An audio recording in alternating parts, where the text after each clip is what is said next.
Okay, the next speaker is Steve Jones, and of course he doesn't need any introductions. He's pretty loud, so he actually doesn't need a microphone. His wife Susie is in the audience. They've been married for 17 years. They've been traveling the world for ever since I know them. Steve is the past president of the American Rose Society, also past president of the World Federation of Rose Societies. And he has done just about everything you can think of in the rose world. He's one of those that has a memory that he can correct you on anything you say or exhibit. Yes, we won't talk about that, Baldo. Anyway, I'm very happy to introduce Steve Jones as the next speaker. Thank you, Baldo.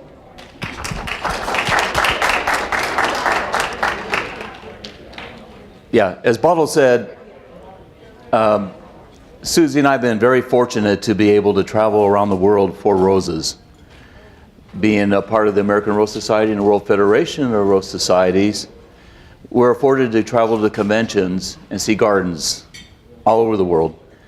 And so this is not going to be a big heavy-duty talk. It's going to be more of a travel log. So these are some of our favorite rose gardens in the world, and I'm saying ours because she has her favorites and I have mine. Of course, first off, we're going to just briefly go over a couple here in the United States. You know, you always got the American Rose Center, especially in the spring. The Tyler Rose Garden, over 30,000 roses there, fabulous garden. Of course, Portland, Oregon is home to 3 fabulous rose gardens, Washington Park and this one. This is the Sunken Garden, or the Peninsula Garden, which is my personal favorite. This is down in a hole. And it's probably one of the older rose gardens, older than Washington Park. And then all throughout the neighborhoods, it's called Lads, and there's these rose gardens spattered all over the city. This is mostly on the north side of the river. Peggy Rockefeller in New York, fabulous garden, won the the World Federation Award for Gardens of Excellence. Of course, got to have San Jose Municipal Garden there, absolutely fabulous. Can't have that without a picture of Beverly, the one that made most of it happen. Of course, I love the Heritage Rose Garden in San Jose. And of course, the old Sacramento Cemetery. And under Tom Caruth's tutelage, you might say, or leadership, the Huntington is now absolutely fabulous again. Okay, so that's that. Now let's go with the rest of the world. One of my absolute favorite gardens is the Parc Tete, and I've always made this statement before, and I'll continue it. I butcher every word, every language. So if I say something wrong, that's okay. I have a hard enough time with English. So the one thing we love about the Tete d'Or is everything is set up in beds, and no matter where you walk in this garden, it's a fabulous view. You turn around, it's another photo op. So I've been in there, the first time I went there, I think I took like 500 photos. Because every time I take 2 steps and all of a sudden, wow, look at this. But I love the way they do the weeping trees and the beds. This was part of last year when I was going out as president of the World Federation. It was in Lyon.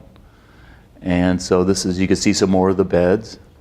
And they had these fabulous art display. Another well-known garden is the Bagatelle in Paris. Now a lot of these gardens we also go to because we do rose trials. So we're out there having a good time visiting with other judges from around the world, evaluating the new roses. So Bagatelle has also a test garden, rose trials. Of course, most people may recognize this garden mostly because of the house down there.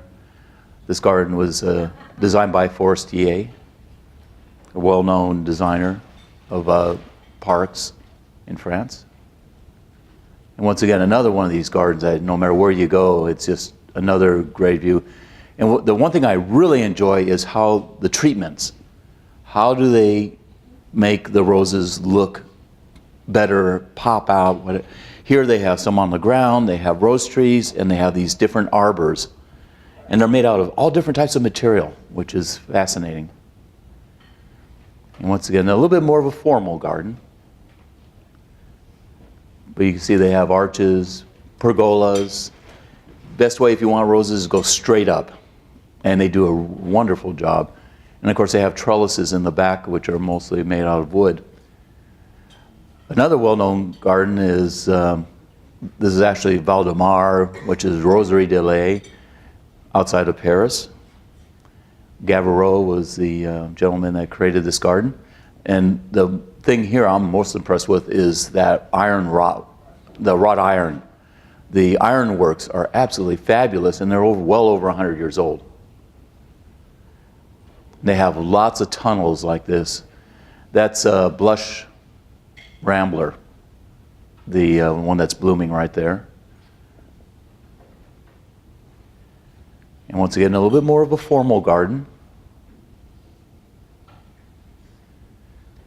This is the entrance, all made out of wood, from scraps from around the actual garden. That goes into the old garden rose section, which they have a very nice collection. And there's a bust of Gavarot, the one who created this garden. And of course, statuary. You got to have statuary. Now this is one that was kind of a fun one for us. We were there for the rededication of the Malmaison garden, which is where Josephine lived and where she had lots of roses. So this is the redone through the generosity of the House of Piget. They pumped a lot of money into this to redo it. So right now it's just absolutely fabulous. And it's all the roses thought to have existed at the time that Josephine may have had. The one exception is in this circle, which unfortunately it has not that much bloom. That's Souvenir de Josephine. It's a brand new introduction that they christened for this event. And it was a news media nightmare. I mean, it was just, I was being interviewed in every language. Of course, I don't know if they understood any of my language, but that's okay. I mean, I was in the Italian magazine and the French magazine, and we had Dubai, and it was amazing. But this is 3 years ago when Susie and I went there. This is what it looked like. There's that scene there. When was the newest one you took? The latest one was 2014. So this would have been in 2010 or 11, I think. But this is what the whole place looked like. There was like no roses, no tags, nothing. So you can imagine that's quite a treasure to be able to bring this back to historical importance. A cute little garden that I just happen to really enjoy is the personal rose garden of Yves Paget. Now you've all seen the rose Yves Paget, which is about that big and super, super fragrant. Now the House of Paget is the ones that make the $20,000 to $30,000 watches. Oh, yeah. And a lot of rose stuff. Yves Paget is actually a big benefactor for the rose. He has actually paid, or through the House of Paget, is paid to renovate many, many gardens throughout Europe, and he does it quietly. But this is his personal rose garden, right down the hill. And I'll show you a couple more here, but it's designed in the shape of a snail. So you have the head over here, which is where you walk in, and then the shell is a spiral. And what it does, it spirals down to the center, which is where this bench is. With a fabulous view, unfortunately you can't probably see it as well, but the snow-covered Swiss Alps in the back. And in the main thing is Yves is very big into perfume. All the roses planted around here, and there's about 2,000 roses, are all super fragrant. As a matter of fact, there's Yves Paget with Alain Milan. But you can see the spirals in the whole thing. A good friend of ours, Gerald Mian, created this garden for him. Now for my wife's absolute favorite. If you ever want to do rose trials in Europe, make sure you go to Baden-Baden. Outside of the fact it's a fabulous resort town, there's a casino up the road for anybody interested in that. But they have 2 fabulous rose gardens, and this is the newer one. And this is where the rose trials are. So these beds that you see by the flags, these are all the test roses. And so it could be this year's and next year's. And they plant them in groups of about 5, usually, sometimes 7. And so, and then they have all these tunnels, and they're all the old ramblers. Like you look down this one here and you see, I think I know there's Minnehaha in there, and a whole bunch of the old ones. Statuary, and everywhere you look is all these little alcoves. And when you catch it just right, you know, like in June, the bloom is just fabulous. And this is Rose Trial Day. So we have, there's probably, it's a big deal. They give you a great dinner the night before. They got breakfast, we have the trials, and they have lunch, and they take you around town, and then there's a formal dinner afterwards. So they treat you very well. And there's probably about 30 to 40 judges there from all over. And so that's the one garden. The older garden is the one on the right, which is actually where they have the award ceremony. And it's a very formal garden as well. Now, this is just a fabulous garden, period. We love this one. Mainau, Germany, it's right on the border. It's on Lake Constance. And it was drizzly that day, and Susie was saying, well, what are we here for? And I said, oh, well, we're going to check out this place. I've heard good things about it. And we just missed out a chance to party with the owner of the island right now. But a lot of these, he was a collector, and a lot of these trees are well over 100 years old. So, but they have these cute little things, you know, made out of, you know, the peacock and the ducks there. Roses all over. Now, that arch is Chevy Chase, and that huge rose in back there, believe it or not, is Sally Holmes. And then you go, and once again, you get fabulous things. This is a waterfall that goes way, starts at the way up at the top and just cascades all the way down. Here's part of the rose garden here. And there it is from looking from up above, mostly planted in beds. But the whole place is just a joy to walk around. A few years back, 2013, 2012, well, whatever year it was, we went to the famous Sangerhausen, which used to be in East Germany. Now it's still there. It was to be made into a circus, which is next door, too close. But the town has realized that this is a real gem. And so they have probably the biggest old garden rose collection, stuff that everybody thought was long extinct. The fun part about this is I was asked to speak at the last second, by the way, in front of an audience, a huge audience, you know, with all the media and whatever. They says, can you give us a short speech or speech? I said, I'm not ready. I didn't have anything. I had to steal Kelvin Trimper. Anybody who knows Kelvin, he's bigger than me. I had to borrow his coat because I didn't have a coat, so I figured I had to do this. So I went up there and I made the statement that I says, you know, Sangerhausen here is the holy grail for people who love old garden roses, and the mayor has used that every single year. It's in print. According to Steve Jones, this is the holy grail for old garden rose people. It's a fabulous place. I'm trying to remember how many thousands of roses there, but I think it was, well, I think I remember 8,000, but it's more than that. It's got to be. And while we were there, it was also during the parade. So they had these hokey parade that went down with people in their homemade, you know, floats and costumes and whichever. And then we had the death party over here walking through the park. It was just so much fun. One that most people don't know about is the Volksgarten in Vienna. It's right in the center of town. Once again, mass plantings. Couldn't find out how many roses are planted there. I've written and asked, but there's not really listed. Once again, a lot of mass plantings. But what I'm most impressed with, this thing looks like a racetrack. So it's big, round, and oval. And all around the edge is 3 rows of rose trees.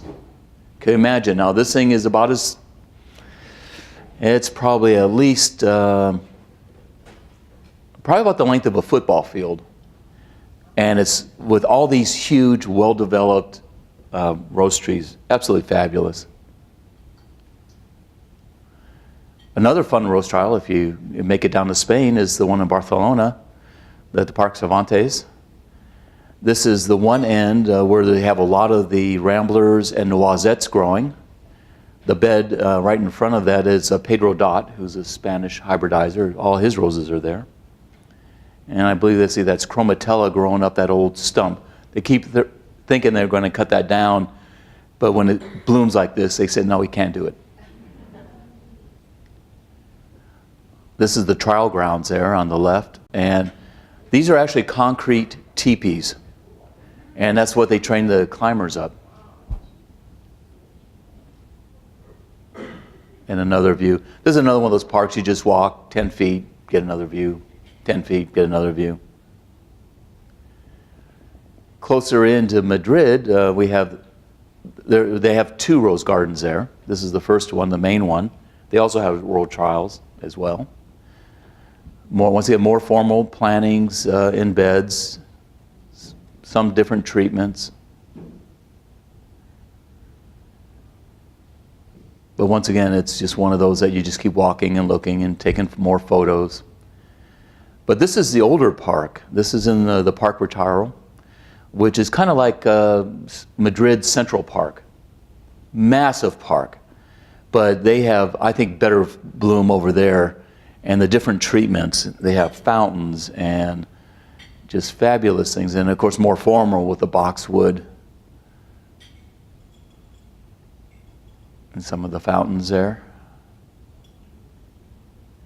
You can't see it real well, but the treatment that they have for the climbing roses is actually an iron rope. It looks like a rope, but it's made out of iron. And it acts like a rope, so they train the climbers along there. Okay, so now we're going down to Monaco. Now we happen to be down there for the rededication of the Princess Grace Rose Garden. Now that's a rose garden from our hotel room. So we had a great view. And the famed Monaco circus tent is right there. So every 2 years they have a rose trial. And it's very select, very few people can get in there. And what they do is they have a section where they bring in roses in pots that are at the perfect full peak bloom. They're in a kind of a greenhouse down the road.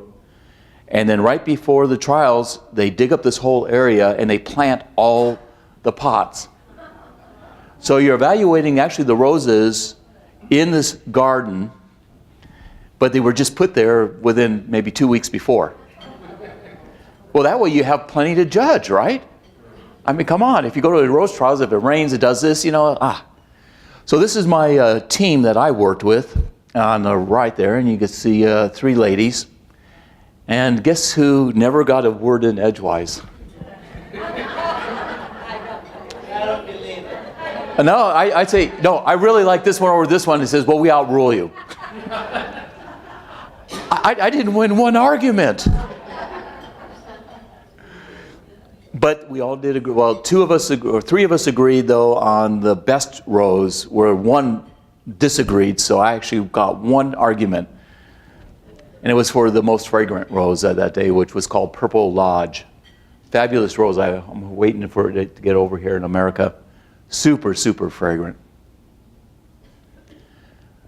The garden is split up into 6 sections. So there's a royalty garden, the fragrance garden, the award garden. This is the statue of Princess Grace, and with the royalty garden. So all the roses there were named after all the royalty. And right before in that tent, before we actually went out for the dedication, they happened to have the Monaco Garden Club. the president of the garden club is Princess Carolyn. So this one on the left was the grand prize winner. So you can see how tall that was. And these two gentlemen were from Luxembourg and they moved to Monaco. But that's some of the arrangements. Then we have to go to the story. I'm sorry, okay, this is my shameless plug. The best part of the whole dedication was that it actually started pouring rain, and we were one of about 20 people who were cleared to go have an audience with the prince. So in the photo here, on the far left, that's Yves Paget. Prince Albert II is next to him. Princess Charlene, who they just got married, and at this time we already knew she was pregnant with twins 4 months before the rest of the world found out about it. They kept it under wraps. Of course, Susie, myself, Alain Millon, and there's Gerald Malon. So, and this is for the christening of the Princess Charlene de Monaco Rose. And now for a christening, now in Europe, it's huge. So they get a big mass of it, and the person who's the honoree would take a glass or a bottle of champagne and pour it over the top. That's the christening.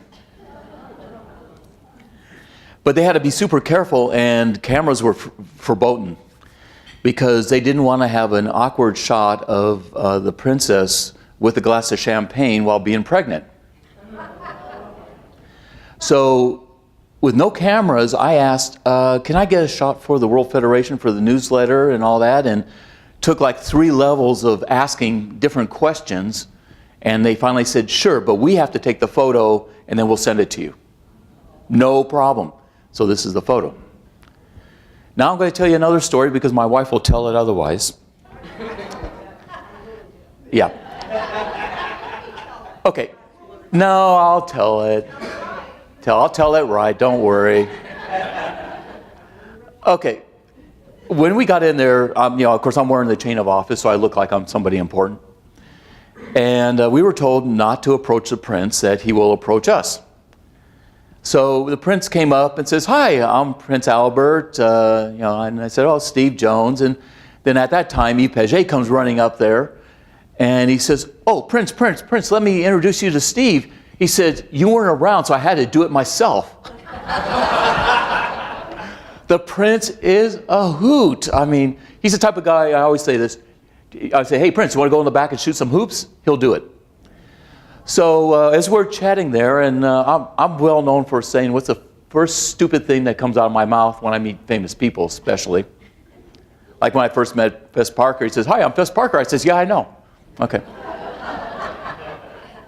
So the prince was there, and so I was kind of fumbling around, what do I say to a prince? And I said, you know, Prince, I have to say something. Your English is impeccable. And my wife went, ah! And he says, but of course, my mother's American. I went to college at Harvard or Yale, where, you know, he went in America. He says, but of course, my English would be perfect. I said, well, I thought, but your father's French. So, you know, how do I know? But my wife was already read, whatever like that. And then the prince said, you know, if I ever lose my American accent, shoot me.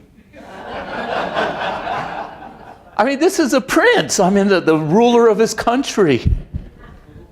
And his wife Charlene was a sweetheart, very shy, but I chatted with her. She's from South Africa. We just got back from South Africa, so I was able to chat with her a little bit. So it was a fun evening. Is there anything I left out of that? Okay. Another rose trial, if you're in Belgium, is a Kortrijk, and I know I said that wrong, but really nice formal gardens. And the roses, actually, for the trials are the ones in the bed on the right, and they have other plants in between each of the beds. Another one that was after one of our absolute favorite rose trials was at Monza. Unfortunately, they have stopped doing that now as of this year. But fabulous rose garden. This is the last palace, or the palace of the last king of Italy, who was assassinated right down the road from here. So there's a Parc Royal, which is one of the largest walled city parks in the world. Absolutely fabulous garden. You know, once again, all kinds of different treatments. Let's see, unfortunately, the trial beds are actually back over towards the left. I think I cut that photo out because it wasn't that interesting. A good friend of ours is Radislav Petrovich. He lives outside of Belgrade. And this is his personal garden where he entertains the Prince of Serbia all the time. And he has 6,000 roses. Very few are duplicates. So what you would have here is he has the arches, which he was in the process of replacing. He used a lot of PVC or replacing with metal. So all the climbers, ramblers, all the big ones were there. But on each row going all the way down, this might be the hybrid perpetuals. Every hybrid perpetual he could find in the world, he had there. Same on the other side. Then he had teas. And so he was trying to collect every known rose in the world. And plus he would also sell them at a ridiculously cheap price, like about $2.50 a piece. Another one of my absolute favorite gardens is a Keisei rose garden in Japan. This is near Chiba, which is south of Tokyo. They have,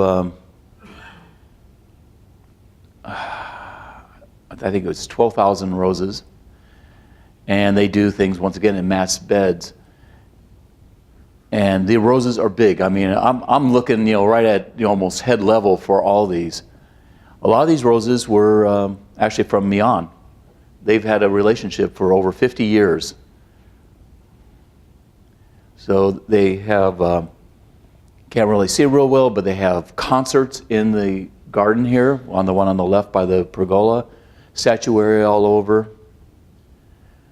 This is how they treat their noisettes and climbers, right up a pole. Works pretty well. And while we were there, they even had a flower show, a rose show, which was kind of fun. Over down the road a ways, Sakura Rose Garden. The good friend of ours, Helga Brichette, put in the China and the tea garden, which is what you're seeing there on the right. This was the lineup. Right there in the middle there is Mayor Bob. I guess that's how it translates in Japanese, but he says, "Hi, I'm Bob." Okay, Mayor Bob. And while we were out there visiting, it was another big press day. We had more cameras shoved in my face than I can remember.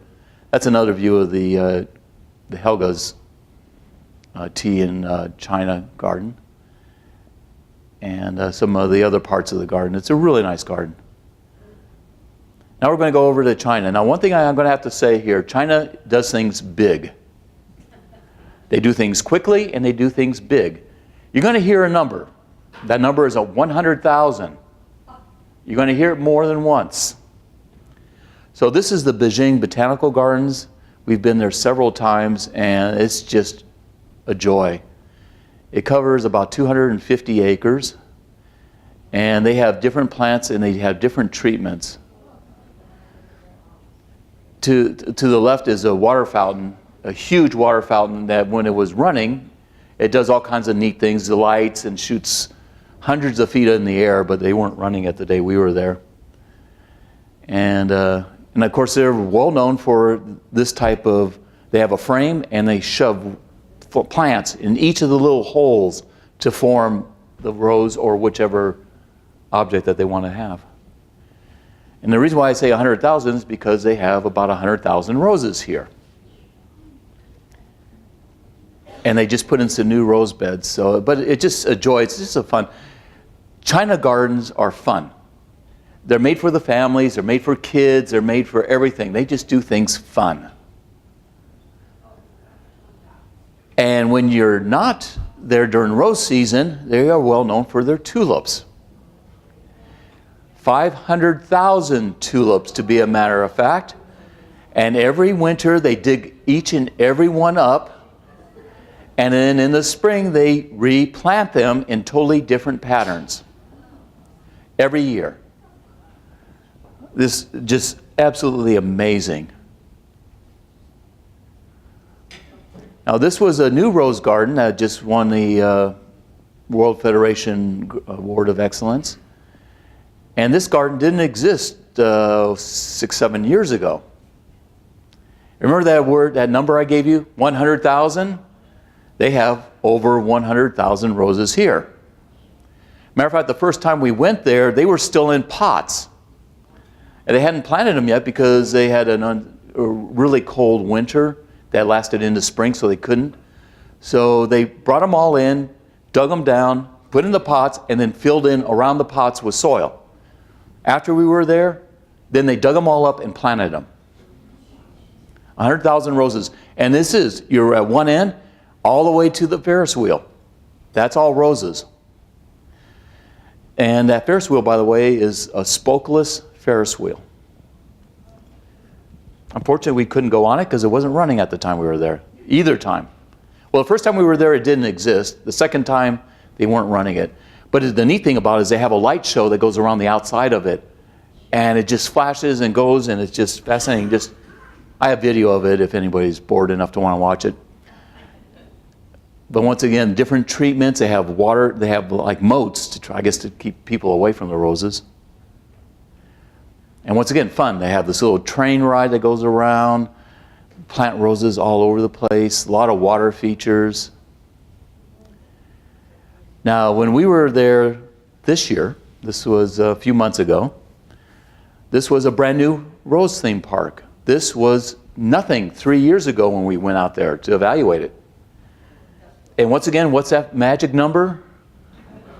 100,000 roses throughout, several hundred acres in different parts.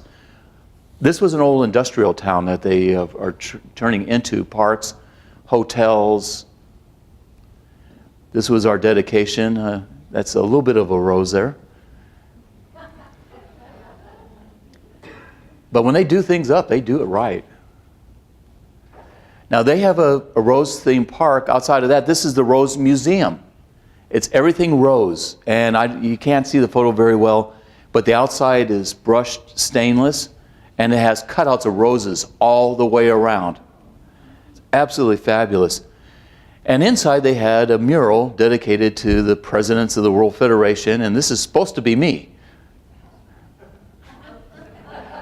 Personally, after looking at all of them, for all the presidents all the way through, Kelvin and I look more like us than the rest of them. Remember that gentleman that was on the far right with the prince? Gerald Milan? Well, you saw his photo. That's supposedly him. Yeah. Okay, we're going to shift over to India. But they do have fabulous rose gardens. So this is the Udi Rose Garden. They won the Award of Excellence, I think in '06.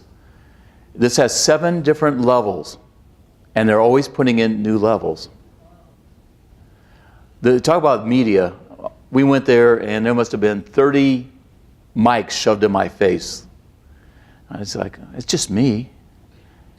But anyway, so this is on one level. We're standing on level 2, looking down on the next level down. This is the old garden and rose section. It was designed by good friends of ours, Viru, and I won't even attempt to say his last name because I never can. And they have volunteers, and I've always said there's something sexy about a woman who has a pair of pruners in her hand.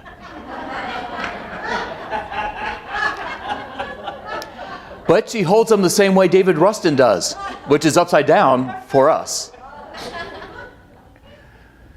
But every volunteer was there. They have their sections, and they were so happy about it. And they loved it when we said, "Oh, you're doing an excellent job." They want to hear. They love it, and they are doing a fabulous job. This is a garden that they just deadhead and they go along. They don't aim for big, flushes of bloom. So this is looking down at some of the other levels. So they go, the one we're standing on, there's 2 below there, and on the far side are the new ones. So you can see how big this garden is, and they're very proud of it. Here's another one that's near Hyderabad. This is a living plant, by the way, on the right. That's not gravel, that's the rose itself, it's all living plants. They have structures here. This is looking from one end to the other, and they have these fabulous fountains. It's kind of hard to see, but it's just a big globe, and the water comes off of the globes. And this is the other end looking back, and they have a really nice floral clock. The one interesting thing about this particular garden, which is it's only about 40,000 roses, is this was shrubs, weeds, 6 months before. So this garden, when we went there, was only 6 months old. Okay, our vice president from India, Ahmed Khan, he has 3 gardens. One is dedicated to the Indian rose breeders, has about 200 roses in that one. This is the newest garden, which he claims he has 100,000 roses as well between all 3 gardens. But I believe this is over 40,000 in this. Remember the last garden I mentioned about being 6 months? This was open field 6 months ago. So, but what I love about it, he has all these annuals and perennials in the paths between all the beds. Something I've never really seen before. He has right there in the center there, you can't really see it real well. There's a fountain there. And he has a big fountain over here as well, you can see. Fabulous garden. And this is the oldest garden, which unfortunately by the time we got up there it was nighttime. But he has this fabulous collection of silver leaf palms all over. Just absolutely gorgeous.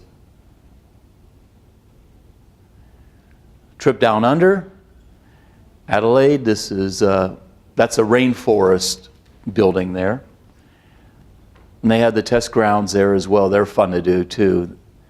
There's the old one and here's the new one, test gardens. They moved them because they had soil contamination. They have issues with soil and they feel the best way is just to dig up the whole soil and just get rid of it and replace it about every 7 years. A good friend of ours lives up, this is Seven Hill, which is in the Clare Valley, best place in Australia for Rieslings, world-class Rieslings. But this is his house, and he loves gardening. And this tunnel is well known. Everybody keeps asking, this is all climbing souvenir de la Malmaison. From here all the way to the very end where you can't barely see that gate at the end. And everybody keeps saying, when is it blooming? When is it blooming? He opens his garden to people 1 weekend a year and charges like $50 a person to come in. But all the money goes to what they have called the Flying Doctors. It's doctors that in helicopters to get back in remote areas, when there's disasters. So he's a big proponent. Part of the garden, Susie, I think that was Paul Bocuse, the rose. You can't see, but above her head is fine netting, fine wires, like fish line, so to keep the parrots off of the roses. Parrots love roses.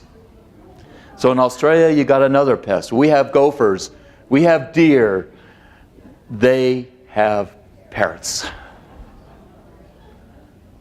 And possums. Cute little things, not like our ugly ass things, but they are very destructive as well. And if you do go there, he does have a B&B, a house separate, which is right there, surrounded by, I believe that's chromatella again. Victoria Rose Garden. Now this one, as you can see from the aerial, it's a Tudor rose with a bud, or one that's opening up, and a tight bud over there. The tight bud, see this is where I need the pointer, but that's okay, is there on the bottom to the left. That's new introductions. The bigger, more open bloom or circle is all Australian breeders. And then the Tudor rose itself is everything. I have a pointer if you want one. It's okay. I don't think I need it by the time I get it. And, yeah. But thanks.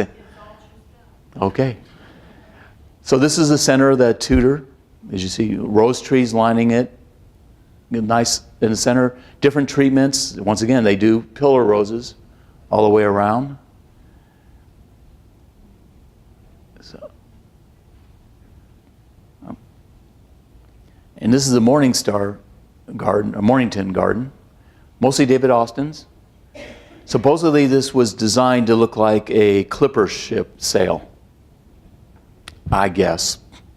I couldn't figure that one out. But once again, large mass plantings of David Austin's. In Tasmania, there's the Antalya Estates, a nice little, more cottage, formal cottage maybe. Not a huge garden, but very well done. Okay, over in New Zealand now. Rogers Garden, there's about 8,000 roses there. They have rose trials.